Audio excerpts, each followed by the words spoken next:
This program is intended for informational purposes only and does not contain medical advice. As always, please contact your physician or qualified healthcare provider with any questions regarding a medical condition. No matter how much power, no matter how much position you have, you will still be treated as a black person. I'm gonna get punched in the eye about this, and I'm okay with it because I can fight. The administration that we're in now used lots of trans issues as a political ploy. And I've gotten in hot water, and I'm gonna get in more hot water for this. You're gonna get a lot of comments, okay?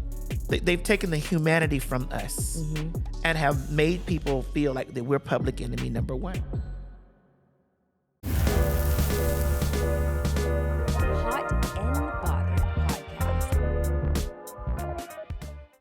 What's up, everybody? Welcome to another episode of Hot and Bothered with Melyssa Ford.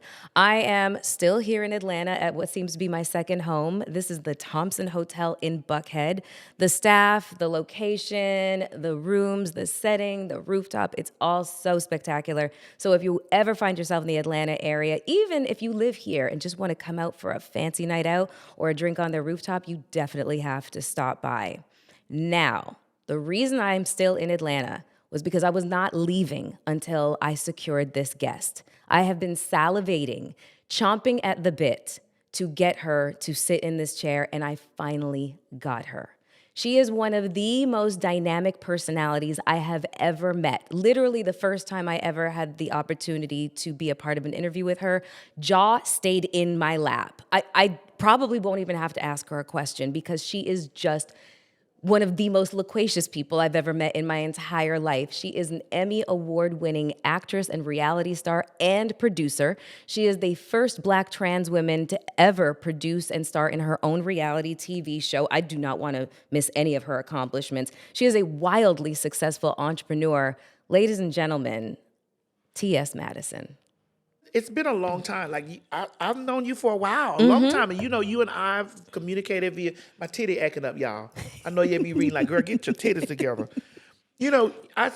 I always check on you. Yep, you do. I inbox you. You inbox me. You know, we see how each other are doing. And I remember with your mom. My heart was so deeply with you, with your mom, because Thank you. My mother is my world too. Yeah. So I was messaged. You did. And that was so meaningful to me because there's this very strange phenomenon when you lose your mom, a lot of friends leave your life. Yeah. It is so jarring. First of all, your whole universe has been rocked, and you just don't know, your ass from your elbow.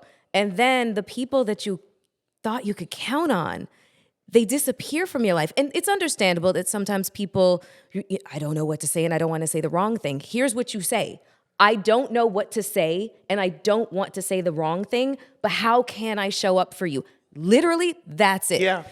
And so I just felt at the same time of just this enormous amount of grief, this rage at the sense of betrayal. It was a lot. So I say all that to say that it was very meaningful for you to contact me and just let me know that your heart was with me. Because I was like, oh my God, because that's a fear that we all as human beings, especially if we have a close bond with our mother, like that's something that is just like. She's our superhero. Yes. Yeah. And it's just like, oh my God, Yeah.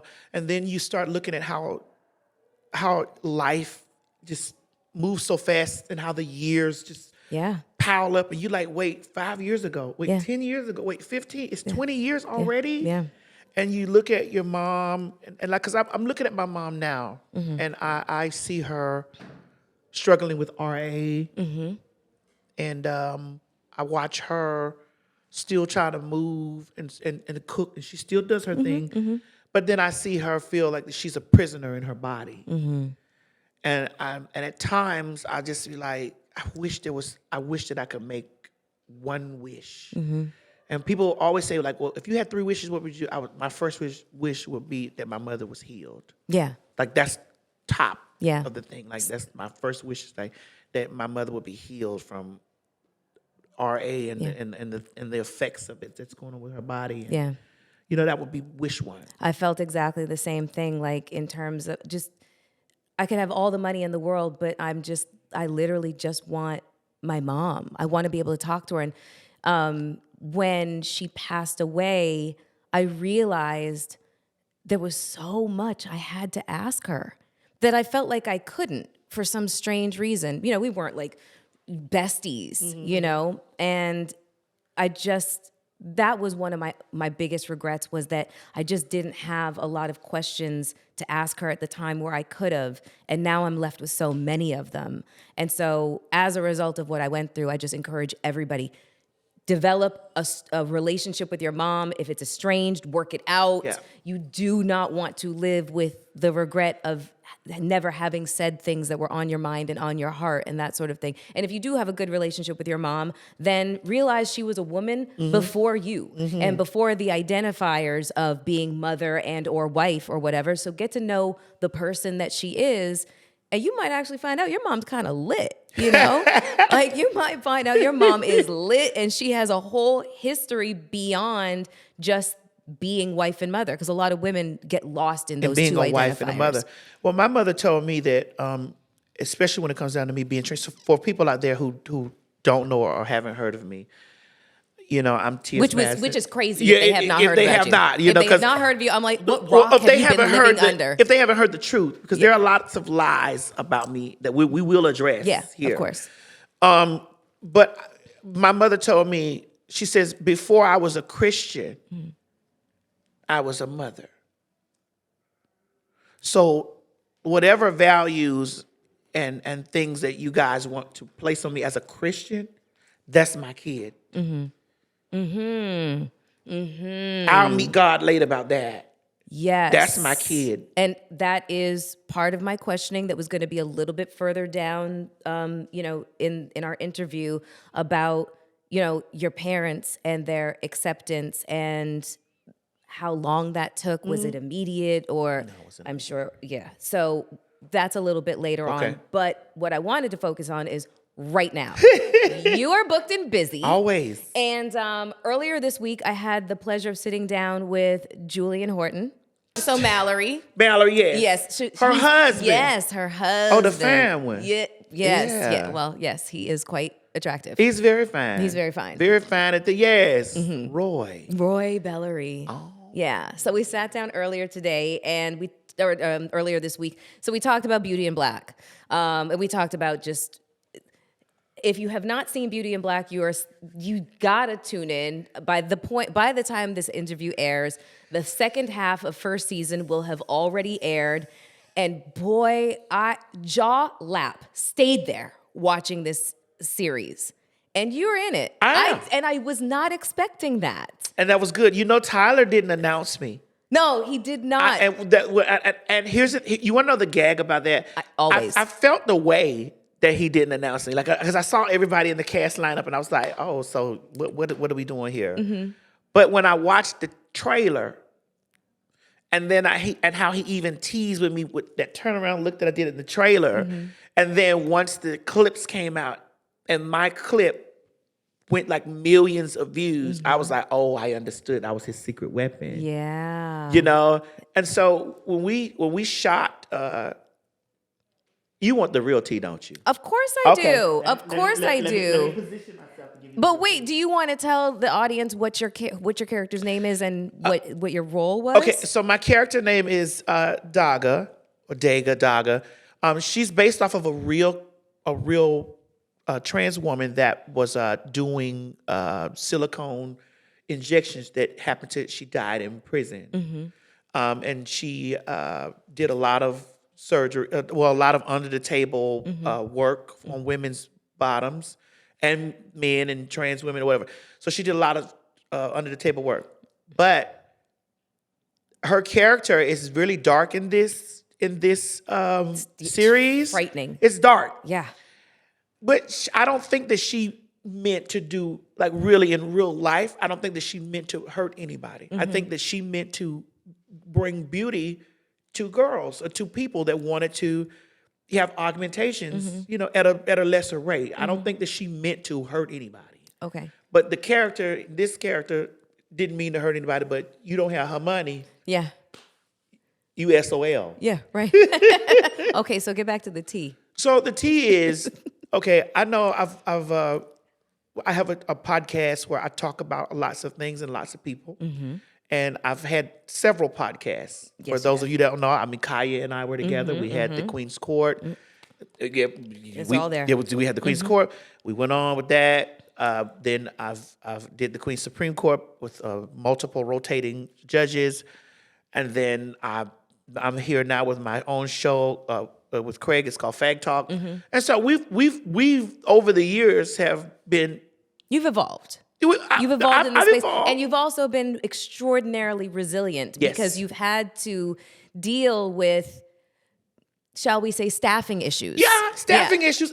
We've production had to deal with issues on the fly. Yeah, right there, because when you're live, yeah, a light could fall out of the ceiling. Listen, I did a live. My dog shit on the floor.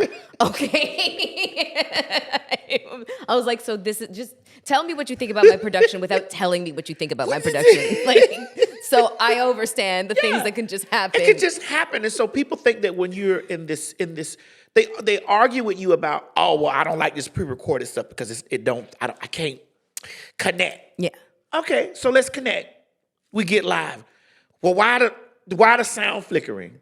Why the lights flicker? Why the shit just fell over? Why the table butt? Why did this? It's like, girl, this is this is why shows are pre-taped. Yeah. To flush out all of the, Yeah. And so I've been through that. I've been through the ups and downs of that, and still, again, resilient. Very. Now, sister, listen. I'm listening. In the midst of having all of these magnificent shows, we have been very vocal. We've handled a lot of people with scrutiny. And Tyler Perry was one of those people.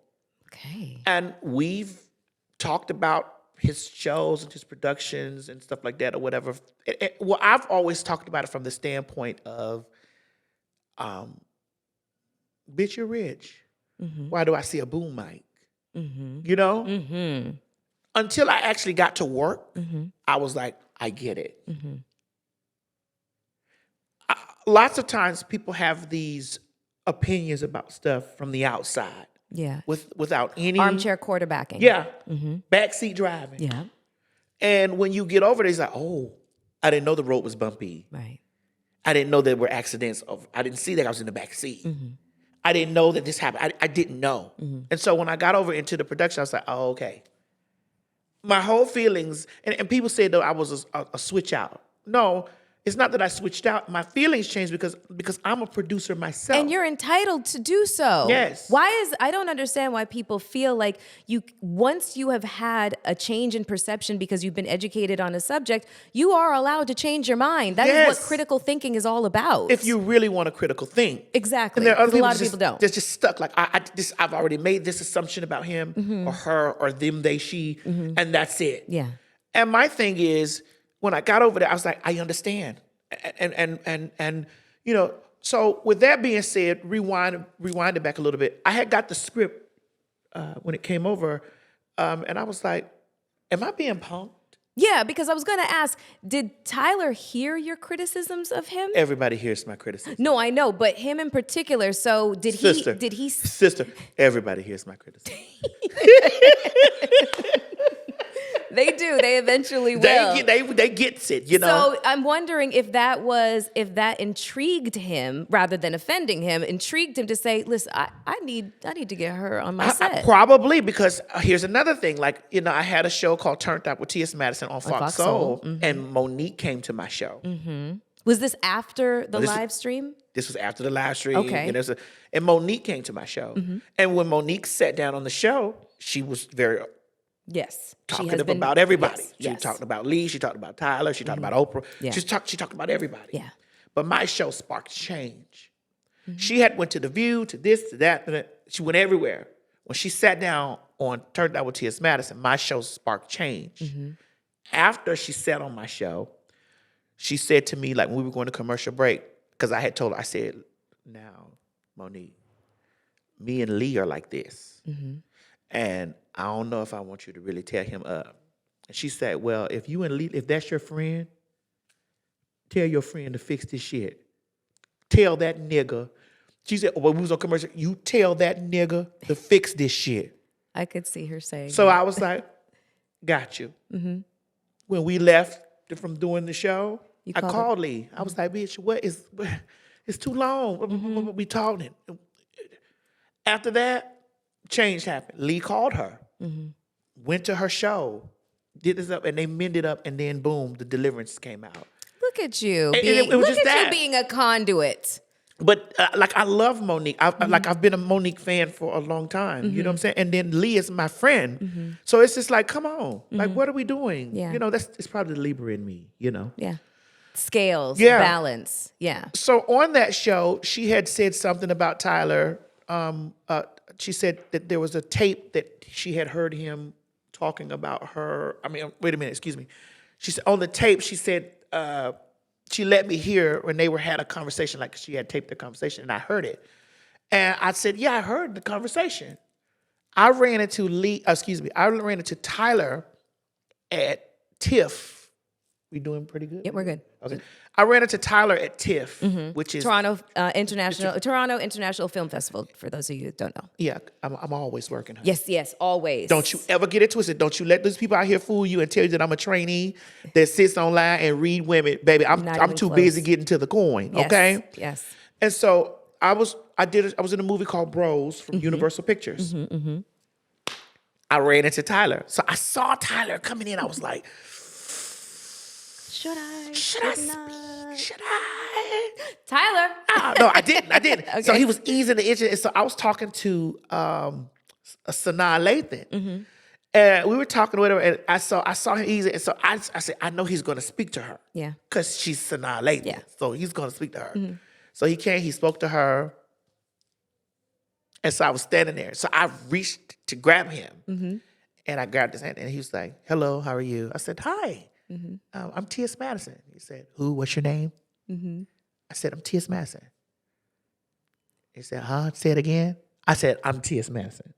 And then he said, then I said, yeah, I used to have a show called Queen's Court, and then I had turned over TS Madison, and Monique came, and he immediately said, I don't know what Monique told you or what Monique said that she thinks she heard, but I don't have any problem with Monique. He said this. Okay. I don't have any issue with Monique. Yeah. I don't have any pressure with her. I don't have nothing ill to say about her. Yeah, that was his immediate reaction. Immediate. Okay. I was like, oh, so you saw it. I said, oh, you saw it. Because I don't have no problem with her. I have no problem with her. I don't know what she thinks I've done to her, but me nor Oprah have done anything to her. And I threw my hands up and said, okay, I got it. Did that lead to a conversation? Okay, His conversation was, we're still in I reparation wish mode. you the best in all of your endeavors that you have going on. Got it. That's what he said to me. And so I was like, okay. And was this last year at TIFF? No, that was TIFF in what year was 2020? What year did 2022 when Bros came out? Yeah. I believe it's 2022. Yeah. That's Shit, we in 2025. 25. Child. See how I was just talking about the years? Yes. So yeah, it was 2022. Okay. So I was like, oh. You gag when somebody because Tyler is Tyler. Tyler is Tyler. Like let's make no mistakes. That is power. Yes. Magnified. That's not it's rarefied air. Yeah. That's what is. It's not a game. That's Tyler Perry. Yeah. It's not a game. So was this the beginning of your professional relationship with Tyler? It was quiet after that. Okay. It was that. It was like, when he said, I wish you the best on your endeavors, I'm not going to say I was afraid. I just was like, well. Of like maybe a blackball? No. Okay. Because I hadn't said anything. Right. I just said, well, maybe I'll never have a chance to work in any of the TPS. That's what I said. I was like, okay, well, I'm not going to. But you are a manifestation queen. Oh, yes. So did you start manifesting Well, yet? I had already manifested, I was going to meet him. Yeah. I had already, my vision board is crazy. Girl. Yeah. I manifested this. Yeah. I don't know if you're aware, though. You going to tell me? I manifested this. Okay, good. Yes. Sister, when I tell you, I was like, I went home, I took that back, I told my mom, I said, Mommy, girl, I ran into town. She said, what he said? I was like, girl. So fast forward maybe a year, And I was on Beyonce's Renaissance album, Cozy. And Beyonce released the movie for Renaissance, the Renaissance movie. Yeah. So who comes in? Tyler. So Tyler comes in. Victoria Monet is over there. Like all the grand girls are there. Yeah. The grand girls are in there. Yeah. So Tyler comes in or whatever, and he walks past, and so I immediately get up out of the seat and I grab his hand and I say, "Hey Tyler." He said, "What's your name again?" I say, "Tyler, so we gonna do this every time we see each other?" He said, "TS Madison, right?" I was like, "Girl." I said to myself, "Girl." Because once you meet TS Yeah, that's Madison, it. you don't forget. You don't forget. You don't forget. And so my mother thought that was so funny. And she nudged me. She said, "Boo, you gonna do this every time you see him?" I say, "Every single time, Every Mama. single time. Every time." Because I honestly admire him. No, his career is admirable. I mean, to go from just homelessness to being a billionaire and employing like hundreds and hundreds of Black folks in every capacity, from actors to crew, it paying people's bills, and he's a wonderful Human being. Human being, yes. And I'm telling you, I was like, she said, "You gonna do this every single time?" I said, "Yep, I am." And we laughed on the way back out because I grabbed his hand on the way back out. I said, "Every time I see you, I'm gonna terrorize you." He said, "I know." And it was just funny like that. It was just funny. So when the script came over, God, I said all that, but that's true, T. I've never talked about this. Okay, good, because Melyssa, when I tell you, exclusive. I've never talked about that. I love I've never that. said that openly because I was just like, But when the script came, I said, "Am I being punked?" So wait, the script came from your agent, or was this a direct I got a direct email. request for you specifically to play this role? I got a direct email to audition. Okay. I don't have For that role, or did you get the character breakdown? Well, my assistant, Trent, we got 2 things from Tyler, right? Yeah, okay. There was another show that was coming that they sent me. I didn't do it. I didn't audition. Okay. So you didn't audition for Beauty in Black? No, it was another show that they had. I think is the new one Duplicity? It was something that came. Okay. I didn't audition, period. Okay. They sent it over to me. I didn't. Okay. Because I was like, I think he's just going to do this to Appease? To be like, "No, you don't got the role." Yeah. That's what I thought. So I didn't audition, period. Okay. So when the Beauty in Black came, I was like, I promise you, I turned my head around in a circle. I was like, "Am I being punked?" I said, "Okay, I'm going to audition." So I auditioned. Okay. And I said, I read the lines and went about my business. And I auditioned not with the full intent of receiving the role. I just did it. Walked out after you did it. You walked out the door and put it in the back of your mind. It was a self-tape. Oh, okay. Self-tape. So I just self-taped and sent it because and then put it out of your mind. Girl, I was doing something else. I was working somewhere else. I was like, "Girl, I got to go to work." Yeah. Bitch. They sent it back and said, "Do it again." I was like, "Wait." I said, "Okay, well." Did they send it back with notes? It was like, "Do it again. I need it more dark." Okay. I need more dark. Because you are quite intimidating. I can be. Yeah. But I'm also. No. In the role. Yeah. Yes. You're a pussycat. That thing said, "I need more dark." I was like, "Oh, okay." So I was like, send it back. Nothing. It was silence. Okay. Then it was just like, "What's your availability for filming between this and that?" I was like, "Oh shit, I got the part." Ow. And then in the notes, it was like, "He wants to speak to you."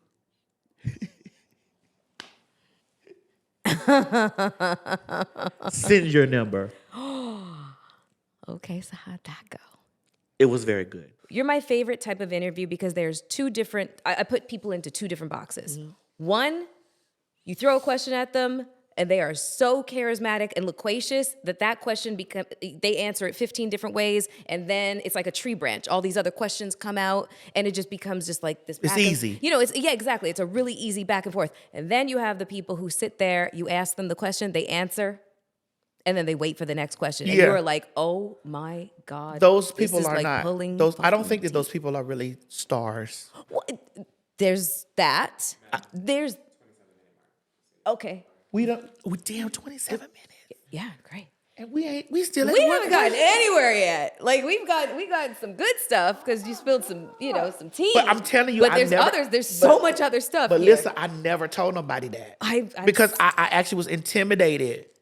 Really? I was intimidated because I was like, there's no way that he's going to give me this part because all this shit that I've said. Yeah. Or, there's no way. You don't ever present as intimidated. I was intimidated. Okay. Because that is, again, I recognize the power that that is. That's not like that's not like that's a power. And you've had acting roles. So you were in Bros, you were in Zola. Yes. So you've been on set. Tyler Perry has a very different way of shooting. I mean, I think it's a full day on set if I've got 6 scenes. Y'all will do 40 or 50 in a day. What does that even look like? How? How long does it take for scene setup? Like, tell us about the experience. I must tell you about the experience because after he called me and we talked on the phone, and he said, "I think that you're too pretty for the role." Well, thank you, but I said, "Why? Thanks." He said, "I think you're too pretty for the role." He says, "Do you know who this woman is?" And I was like, "I think I've heard her." Then he said, "Oh," I said, "Oh, this is real." Not that she was unattractive, but it was just like he said he thought that I was too pretty for the role. Got it. And I was like, "Okay, yeah, He said, "Bring it when you get to set." Okay. When I got there, I had worked, like you said, on so many different other sets. Girl, that shit was crazy. And I really feel like that this was his time to show me why. Be careful what you ask for. Now let me show you why there might be things. Because I don't have the same amount of time. He says, "I don't care who I am. I don't have the same amount of time. I don't have the same amount. I don't have, the restrictions on me are different. I'm still a black man. I'm still a black man in this business. I need y'all to understand, no matter if it's Lionsgate, no matter if it's whatever, Netflix, whoever it is, I'm still a black man." And I was like, I got it. Like, people have to understand, like, really what that means. No matter how much power, no matter how much position you have, you will still be treated as a black person. Girl, I got over there, honey, and in the scene, when I walked in, he was in the corner. Like, he was over there in the corner, like, directing. That's what made me have, like, this. I had to go blank. Like, Madison, you scrutinized this man. This is his chance to tell you, you're not the best actress. You're not the good actor. You're not. And it's like, so you can't give that. Like, you gotta follow direction. Most people having all that in their heads would kind of crash out. Oh, no. You know? 'Cause You look at that as a challenge. I did, and I need to let him know, honey, that I'm TS. I'm the TS, honey. Yeah.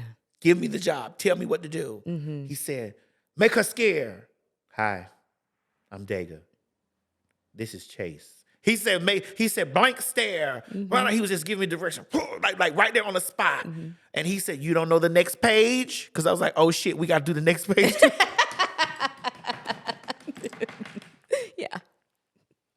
Yeah. So I was like, "Oh shit, we have to do the next page too." "You don't know the next page?" I said, "I got it. I know it." Yeah, he wants you to know that script backwards and forwards. And we were doing it like we were doing the lines. He says, "Why are you saying it so fast? Slow down. Make me understand. Make me feel this in this room." So whatever you saw, he pulled that out of me. That is a lot. He pulled that right there in the.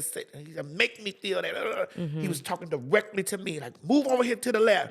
Position yourself over here." All this going on and my face was like, bah, bah, bah, bah. And when I watched it back, I was like, shit. Were you proud of yourself? Yes. Good. Because I knew. And he told me, "Good job." And it's really hard seeing yourself on. Well, actually, do you find it hard to see yourself on camera? Acting specifically, not Queen's Court, not PHAG talk. Oh, honey, fag talk. Okay, I'm gonna let you say that. But seeing yourself acting, portraying a different character. Do you have trouble with that?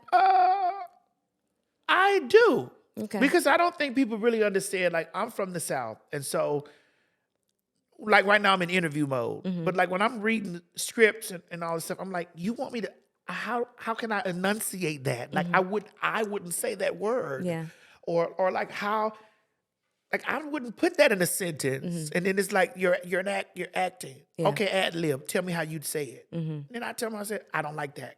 To find another way to say it. So he's open to your own interpretation of the yes. character. But but I will tell you that the restrictions that where I learned restrictions was Bros.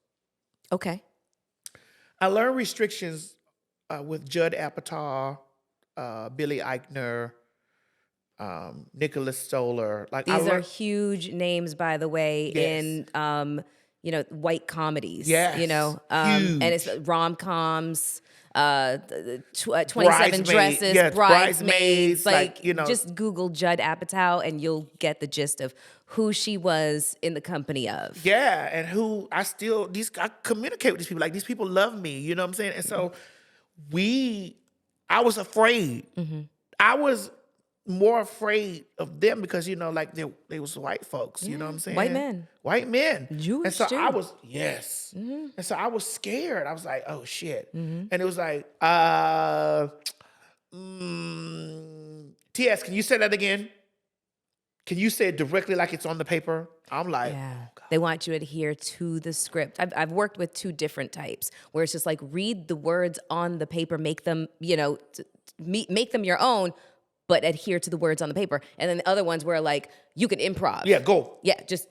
There was no improving with me. Okay. It was read it directly like it is on the paper. And so that I was very afraid Yeah. because I love them and I had the opportunity. I'm gonna tell you some tea I ain't told nobody over there. Girl, I'm ready. No, but it's good tea though. It's good. I know you. Trent's over there like, yeah. It's good. like he's over there like, find your ass. Yeah, it's good tea. It's good tea. Teacups ready. Well, Miss Lawrence and I, even though they cast multifaceted people and multicultural people, Miss Lawrence and I were really like the main, like, Black folks? yeah. Okay. There were there were some other black people in there, but we were the main Blackity black. black. Black and black, yeah.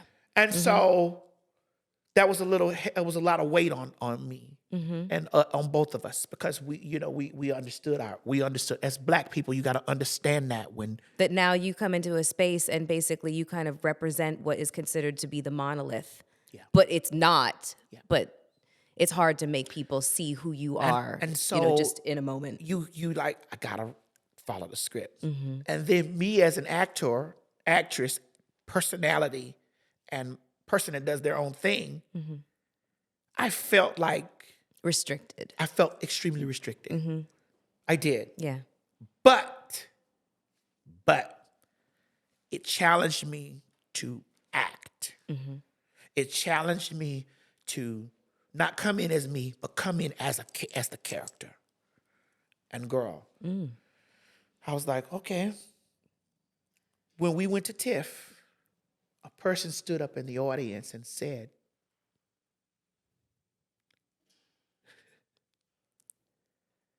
I know that this movie is based around two cisgender homosexual men, white cisgender, because you could be cisgender and still gay.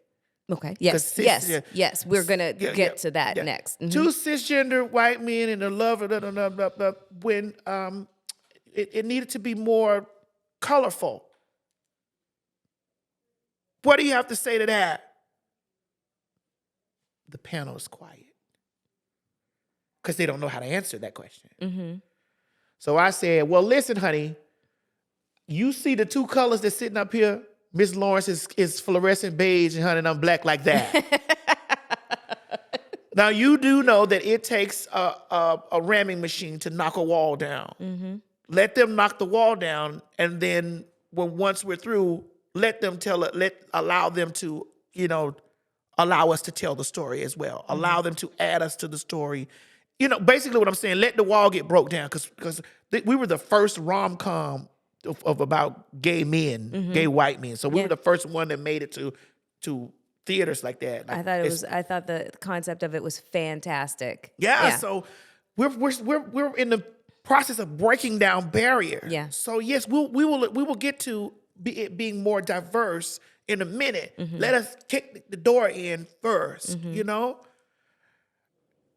Later, all the executives from Universal Pictures came to my hotel. They was like, "Thank you." Oh. I said, "Remember." That must have felt really validating. It did, but I also said, "Remember me. Remember." Yeah. And what did they say to that? Oh yeah. Thank you again. Thank you again. Okay, so I'm gonna switch gears. Okay. Because there was a TikTok that went around. What I said? No, it's not you. It was not you. Okay. It was a TikTok that went around. Actually, I have it here. What is it? We're gonna play it. I'm gonna play it for you, but then we're also gonna play it when we edit this in. But tell me if you remember this. I like surprises. Tell me if you remember this TikTok. This is what I mean when the transphobia just comes out, the audacity and just the arrogance for cis women to believe that they own periods, that they own womanhood. You don't. Okay, you don't own periods, you don't own womanhood. You experience both, and both are different for every person, but as a cis woman, it doesn't belong to you. I'm ready. Okay. I'm ready, yes. So this topic came up while I was on the other podcast that I'm on, the JBP. And automatically the guys just look to me and say, "So Melyssa, what do you think?" And I said to them, "Are you guys insane?" I said, "There's no way that we can actually have this conversation and give it the amount of respect that it deserves, because boy, is it layered." Yeah. Without somebody who represents the trans community. I said, watch TS Madison. That is who we need to have up on this show to have this conversation, because I refuse to have it without her.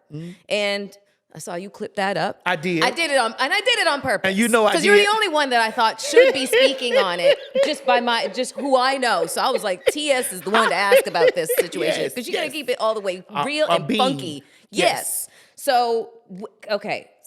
Where do I start? What did Joe say? He was just like, "You right." And then we moved on to the next subject. I was like, okay, whatever. Yeah. So then I thought to myself, I was like, when I have my own platform, Mm-hmm.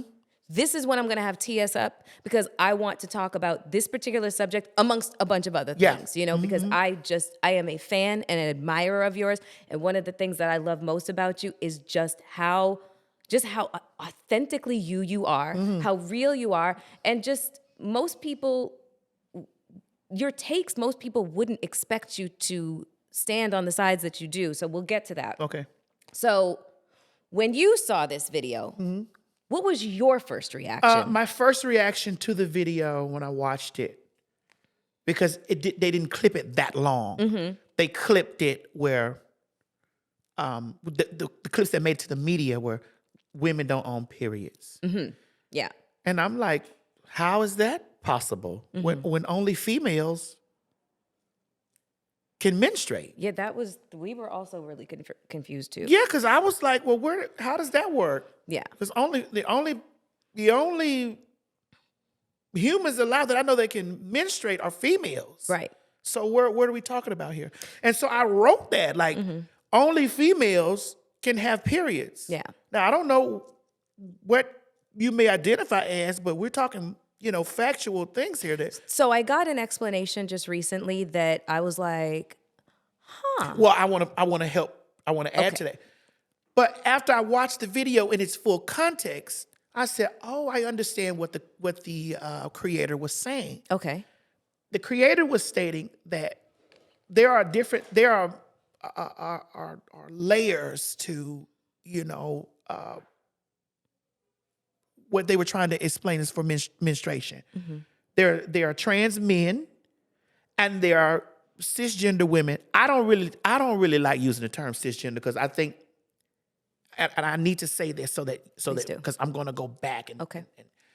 I don't really like using the term cisgender because I understand that it's a scientific term. I get it. I understand that, whatever. And that was one of the first times a lot of people had had ever heard the term.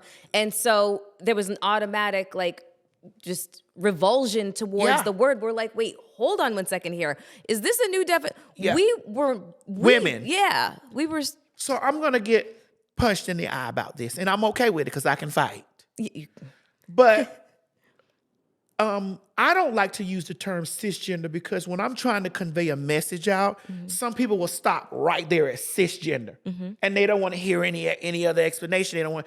They don't want to hear anything else. They don't like we said earlier about critical thinking. They don't want to have any critical thoughts about nothing.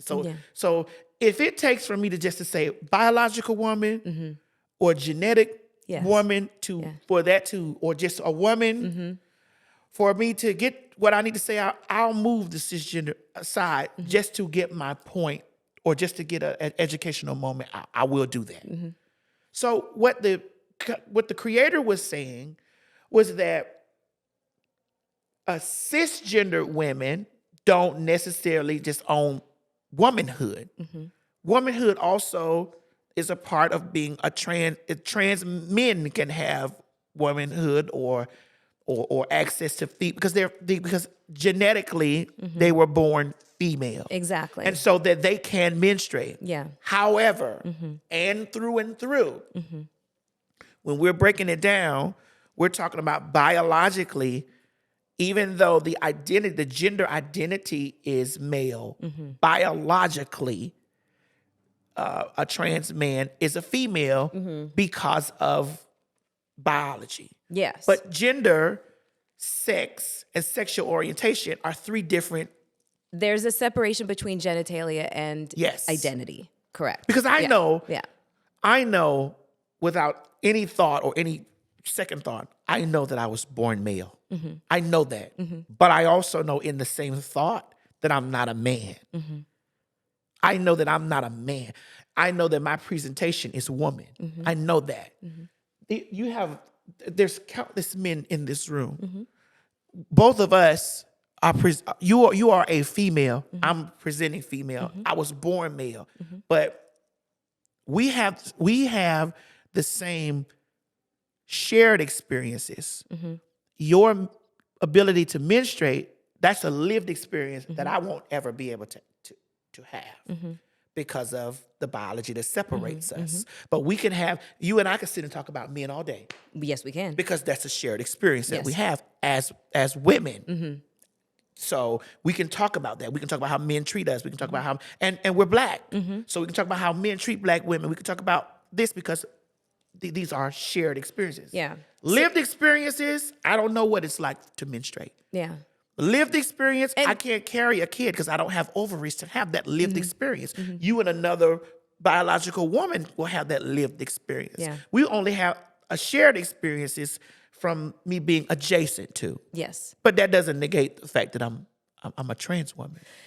So it's so funny because when this video happened, I just remember being with a couple of girlfriends and we were just scratching our heads and we were just literally like, okay, I feel like we do own periods. You can have them if you want to, because we can't stand them. They suck. You know what I'm saying? Like, I'm in perimenopause. I haven't seen that girl in a while. Hallelujah, okay? I'm over her. Girl, goodbye. When she shows back up 6-8 months later, I'm like, Bye, I thought girl. we had this conversation, bitch. You are no Get longer outta here. welcome, okay? Get out of here. Your luggage is broke down. Get out. But what was also interesting, so I feel like, and I don't like to speak for women like we're a monolith, but just taking into account what friends and associates had said, we felt like we were allies. And then we felt attacked by this because you're right, the clip was what went viral, not the entire thing. And the perception from watching the clip was that that message was being delivered with vitriol. And we were like, wait, hold on a second. What we do? Yeah. Like you said about shared experiences with men, we were literally sitting here like, I thought we were kind of in this together as allies. I thought we was cousins. Exactly, supporting one another. And then, men took that as an example of like, see, this is why you shouldn't do this and blah, blah, blah. They're turning on you. And we were just like, a lot of women were genuinely confused and, and offended. And I don't think that it was ever, really explained kind of like the way that you just explained it. But because once that clip hit the airwaves, everybody was, oh no. Yeah. You as a woman, you as a female heard, oh, bitch, you don't own periods no more. And the other thing that really like was just kind of jarring to us is, as Black people, we are used to being denigrated, our humanity questioned, and whatever the case is, but being a Black woman, times that by 10. And it just seemed like that comment or the clip was it almost seemed like it was depriving us of what is inherent to us. The things that just biologically, physiologically make us women. Right. And then another question was kind of like, okay, if we don't own womanhood, then who taught you what it is that you now identify with, if we weren't the ones that did it? So these were some of the questions that kind of came up for myself, and also, just the women that I kind of polled when I told them that I was going to be talking to you. And I want to preface this by saying this, for me, is like completely educational. That's another reason why I wanted to sit down with you. I am speaking from the point of being completely objective and completely curious. Yes, this is ma'am. my intellectual curiosity on full display.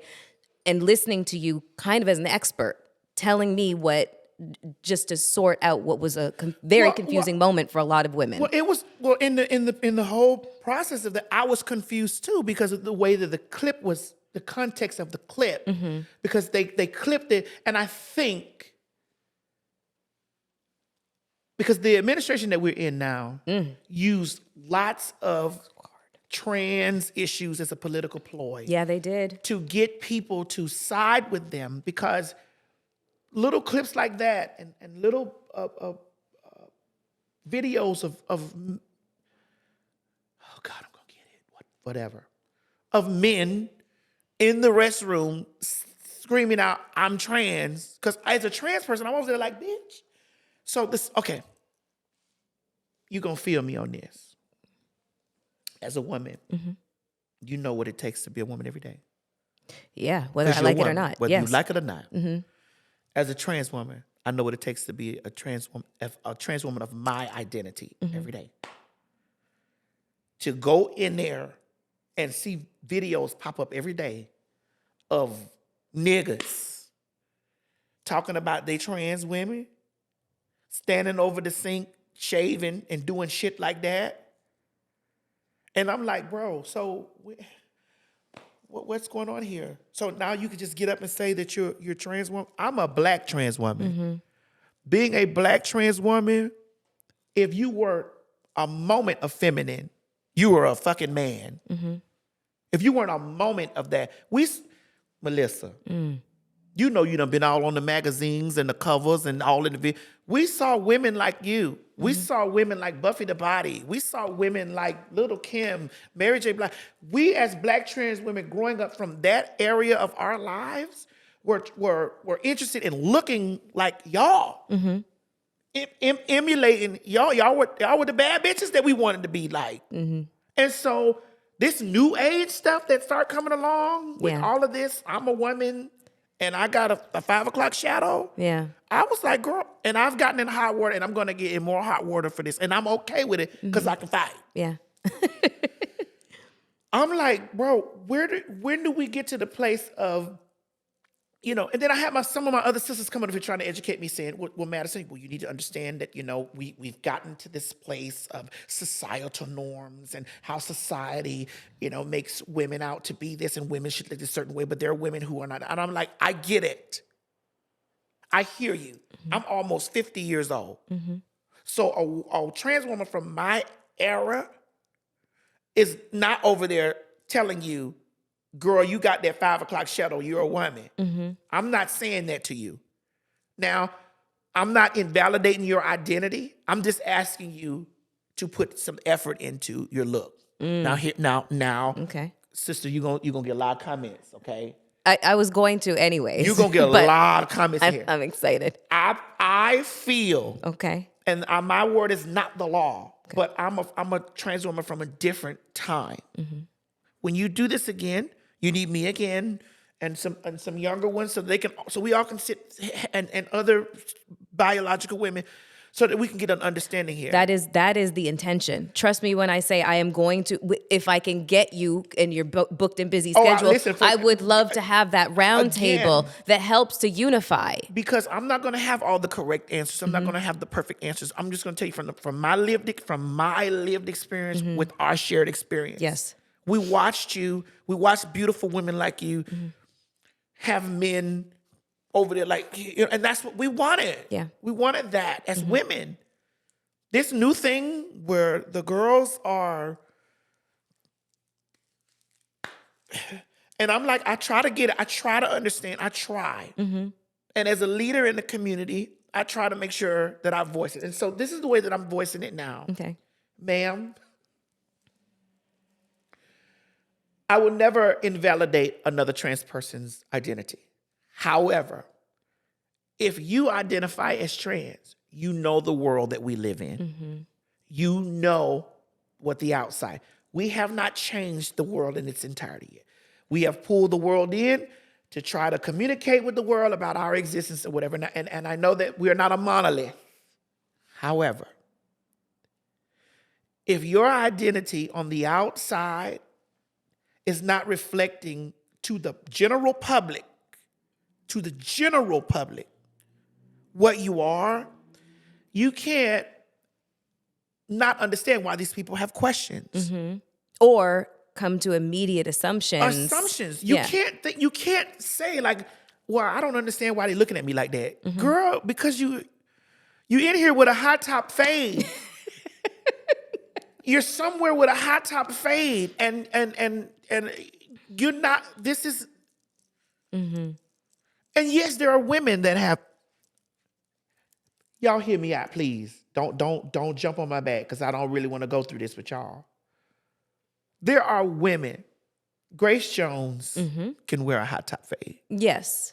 There's women that they're cisgendered women, biological women, and they present as women that have an androgynous. And they have PCOS. And they have, or sometimes they just have an androgynous sense of style, and that's just what they like. That is how they want to present, but they are still women. But they are. Yes. There we go. Yeah. But they are biologically female. We are biologically male, presenting as female. So I would think and this might be a dated way of thinking. I'm giving y'all all the room to dissect this. This may be a dated way of thinking, but I think that the presentation should try. Well, find a woman that fits your aesthetic. Find a woman and be like, and take notes from that woman. Like, this is how you'd like to present in your illusion. And I'm not policing your illusion. All I'm saying to people out there that identify as trans and you don't want to do any of the anything. Learn the difference between illusion and delusion? Well, no. Learn. I was trying to be quippy and quick. That was quick. They're going to get you. Learn to understand that you know your identity.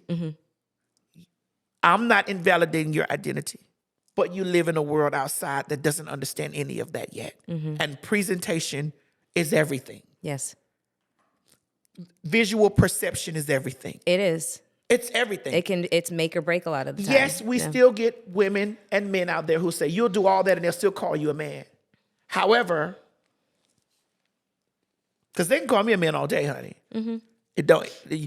When I go out in public, I'm not greeted with sir, Mr. This, there are people online that'll do that. If somebody does get me, it's okay. But it's harder to get, honey, when you give it. I'm just saying. Yeah. It's harder to get when you giving it. Right. That's a fact. You mentioned politics right now. Yes. the Trump administration, I'm just going to read out all of the LGBTQ rollbacks of progress that has been made. Redefinition of gender. All federal agencies are only to recognize two genders. Okay. Restrictions of gender marker changes. The State Department has suspended application for passport sex marker changes and eliminated the non-binary X option that reflects and it needs to reflect the sex assignment at birth. Military service ban. Prohibition of gender-affirming. They're withholding federal funding for medical institutions providing gender-affirming care to individuals under 19. Educational restrictions. They're cutting federal funding to schools that recognize or support transgender students' identities, ban on transgendered athletes, and the elimination of DEI programs, which it's not even just Black people. It's not people of color. It's not even just people in the LGBT community. It's disabled people. There's so many people that DEI programs affect. So there's a lot of rollback going on. So what are your thoughts as it relates to all of it? All of it, but imagine yourself as Maddie at 14 or 15 or 16 years old, where you knew who you were and you knew who you wanted to become.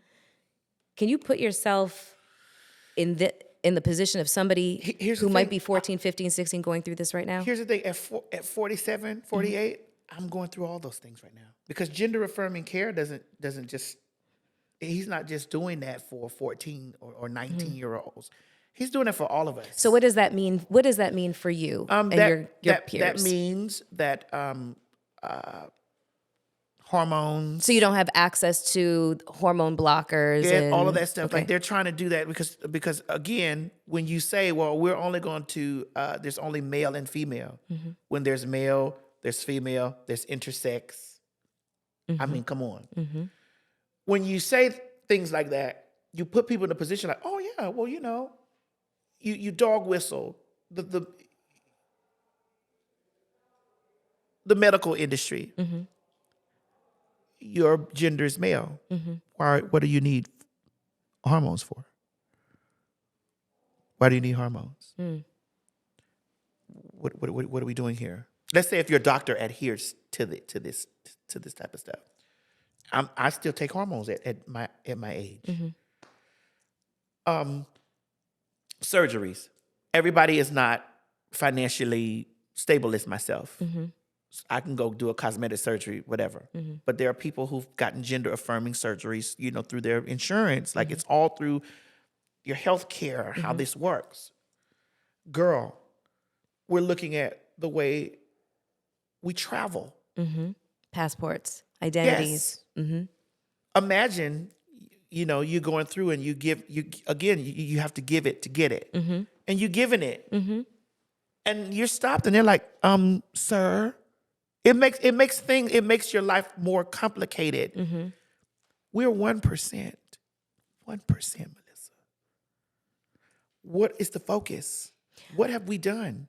We have, in the last few administrations, just now got an opportunity to breathe air. Just now been able to say, okay, our heads are coming up. And then boom. Why are these people existing? What are you existing for? What are you here for? If you can dehumanize a thing, you'll find a reason like, oh yeah, get rid of it. He'll find a reason because you don't see it as human. They've taken the humanity from us and have made people feel like that we're public enemy number one. There was a lot of celebrities online promoting that they were going to vote for Trump. Yeah. And I don't want to say who they were, but y'all know who they were. Oh, I know all of them. Yeah. I seen them. Some of them were my friends. What did that do to your friendships with them? I don't really communicate with them anymore because I just felt like you didn't see what this man was saying, and then you heard this man has told lies even from his first term. You heard him say they made everything about the kids. This was bigger than the kids. they used the kids as a shield They really did. when they were really the instigators behind this. Kids, majority of the people that I know that have been molested, it was not by a person that identifies as LGBTQIA. Majority of the women out there that are watching your show right now that have been molested or were molested by an uncle, a cousin, They were straight or presented presented, as they presented as straight. that were raped. The cases against those men or those people are we're nowhere in the range of numbers. Yeah. So why are we here? Guns are the number one killers of kids in schools. Yeah. Not drag queens, not trans, not Yeah. But they cannot seem to figure out, how to kind of focus on the true problems. Yeah. Yeah. And so black people got on board with, I don't want my kids learning about gay history. Sweetheart, we wouldn't have black history without gay people. Facts. Bayard Rustin helped galvanize the civil rights movement. And he was basically erased from it. Yes. I just watched with Coleman Domingo. Yes, that's my friend. I love Coleman. That was really, really Yes. good. And I don't know very many people that watched it. It just didn't get the press and the attention that that I think that story deserved. Yes. And so, I learned about a black trans woman in 1864 that helped for black women's rights in their town. I was just like, wow, like these are things that are erased. So black history and LGBTQ, we're very black. enmeshed. Yes. It's very enmeshed regardless of what people want to think. What tends to happen is when you say that you're queer or you're trans or you're gay or lesbian, you become other. They other you. Like they're like, you're no longer black. Yeah. It's just like, all right, get out. And you're no longer a human. And so when Obama legalized gay marriage, I seen Dr. Umar speak about that the only thing that Obama was focused on was LGBTQ rights. And I'm like, bro, when you push for rights for marginalized groups of people, that only helps to serve the community at large. It is a fact. how do they not understand that? Melyssa, as a woman, and this is why people have this thing out that I don't like black women or I go get problems with black women. I'm a read a bitch that read me. And if it happens to be a I've black never woman, thought that about you ever, not once. I That's know, not who you are. Because that's not what That's I not am. who you are. I've gotten into it with If a chick comes for you, they gonna you good. She gonna get Yeah, a I'm about to throw it out mouthful. there. She gonna but get that's it. her. Yes. Yeah. If we got pressure, we got pressure. I give it to a man too. So I have walked around with that, and I've had to say, like, why? Why? The way that I've learned so much from black women, I've learned how to be a black woman from black women. And I'm like, why do you think that? Why do you think that I have this problem? Because we bicker back and forth? Don't hit me. Yeah. Don't cuss me. You won't get cussed. Whenever you go viral, I'm just like, how?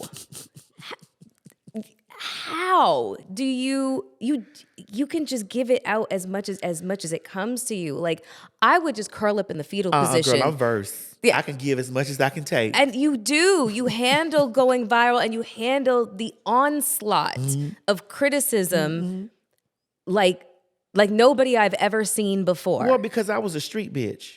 I learned how to take punches on the sidewalk. Oh, okay. This internet shit ain't nothing. This is like these are love taps. Yeah, I every time somebody comes for me, I look like a kitten that's been kicked. No.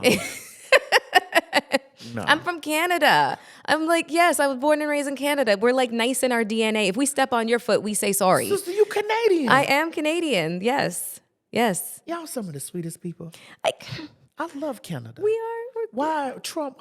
Why? And leave Canada alone, Trump, because we're never going to become the 51st state. That's ridiculous. First of all, it doesn't even make any sense because we're part of the Queen's Commonwealth. So there's that. So just shut up. So that's It's not going to become the Gulf of Canada of America.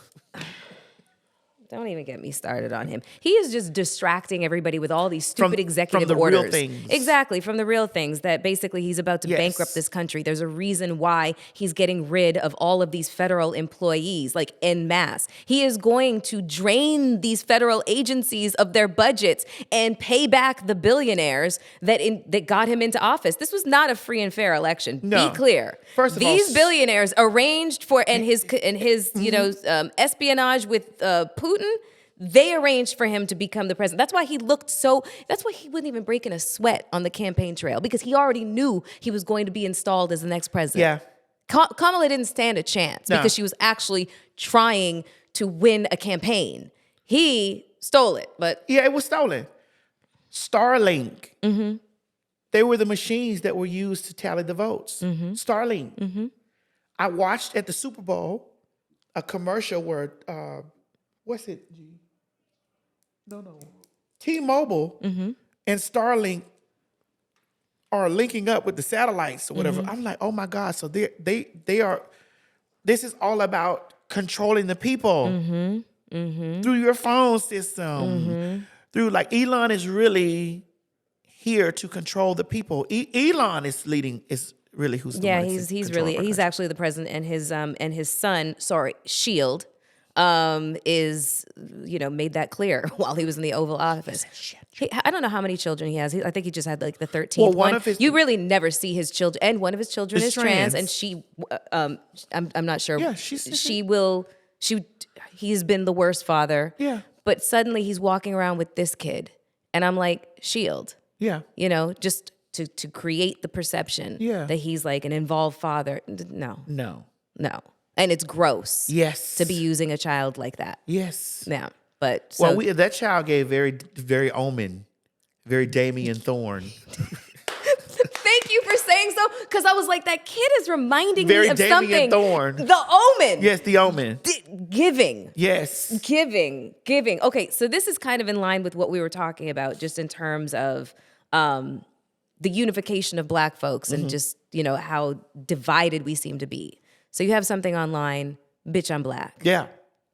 Yes, Beyonce. First of all, that made me cry. It was, at first, it's your normal, vivacious, loquacious personality. And then you started to really talk from like a place of a deep level of hurt and emotion. Yes. And I wasn't expecting, it's not that I don't think you're capable. I obviously know you'd be capable. I just did not know that was where Sister, you were I'm going to tired. go. That is what you repeated a lot. I'm that tired. you were, trust me, girl, I am tired too. I'm tired. I am tired. One of the things that you said, I am so tired of the division between basically all forms of Black. I'm a trans Black woman, you're a Black man. Why are we fighting these internal battles when at the end of the day, we are all Black? So we all have the same struggle fundamentally. So the division is not doing us any favors. No. It's actually just helping their agenda. And they are standing on the outside watching us tear each other apart. You gonna learn to respect me. Women should never have any support for anything that governs their body. What do you hold close to the vest? Ooh, women have to stop centering men. High value man or high earning man? Oh. Thank you for tuning into Hot and Bothered with Melyssa Ford. Please rate, subscribe, and comment, and share wherever you get your favorite podcasts. This season of Hot and Bothered with Melyssa Ford is hosted, written, and executive produced by me for Forged Path Productions. This episode was written and produced by Sebastian Godin. Filming and editing of this episode is done by GVI Films and executive produced by Rachel DeSalvo.